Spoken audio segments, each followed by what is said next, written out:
Mohon penjelasannya tentang nafkah seorang istri yang dicerai talak oleh suaminya melalui proses persidangan pengadilan agama. Ana pernah baca di undang-undang perkawinan kompilasi hukum Islam dan surah talak ada beberapa nafkah. Satu, nafkah yang diabaikan, masa lampau yang tidak diberikan wajib diberikan. Dua, nafkah iddah. Tiga, nafkah mut'ah. Tapi bagaimana jika suami yang menjatuhkan talak itu tidak mau memberikan hak-hak istri yang ditalaknya? Apakah itu termasuk zalim? Apakah akan menjadi hak mantan istri di akhirat nanti jika tak diberikan di dunia oleh suami? Baik, nafkah itu ada nafkah yang wajib. Pesangon buat wanita yang diceraikan itu tergantung kondisinya.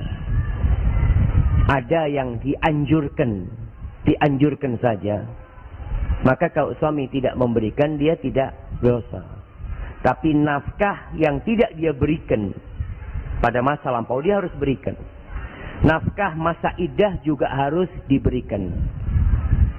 Ini kalau suami tidak memberikan, maka dia zalim.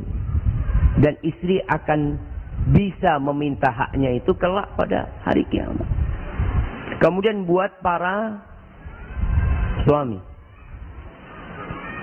kalau engkau menceraikan istrimu dan istrimu punya anak, lalu anak itu ikut ibunya, pertanyaannya, siapa yang wajib memberikan nafkah kepada anak-anak itu? Bapaknya. Sampai kapanpun anak-anak itu tanggung jawab bapaknya, walaupun anak itu ikut ibunya. Jadi jangan meninggalkan kewajiban ini.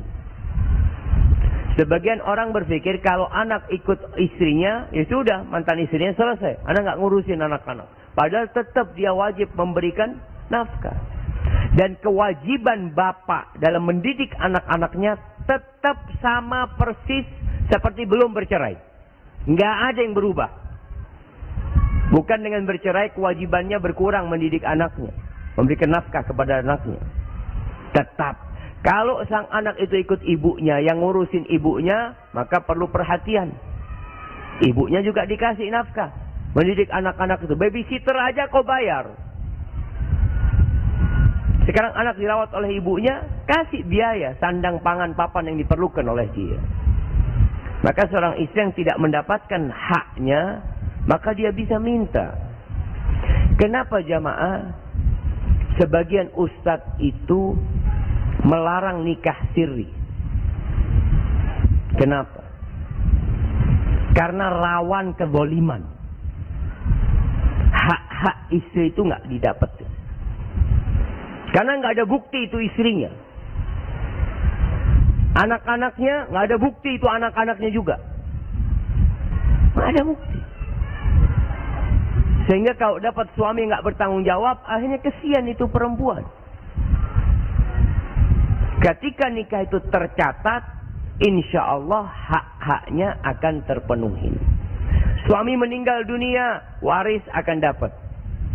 Tapi kalau siri suami meninggal dunia, di mana warisnya istri? Tidak diakui dia sebagai istri yang sah. Di pengadilan nggak ada bukti. Maka itulah menyebabkan sebagian ustadz melarang nikah siri. Walaupun secara hukum agama syarat dan kewajibannya terpenuhi, nikahnya sah. Tapi untuk masalah ini, kezaliman kepada wanita itu, untuk menghindari hal itu. Hadza wallahu a'lam bishawab. Dan bisa wanita menuntut ke pengadilan untuk hak-hak dia itu ketika ada bukti dia sebagai istrinya.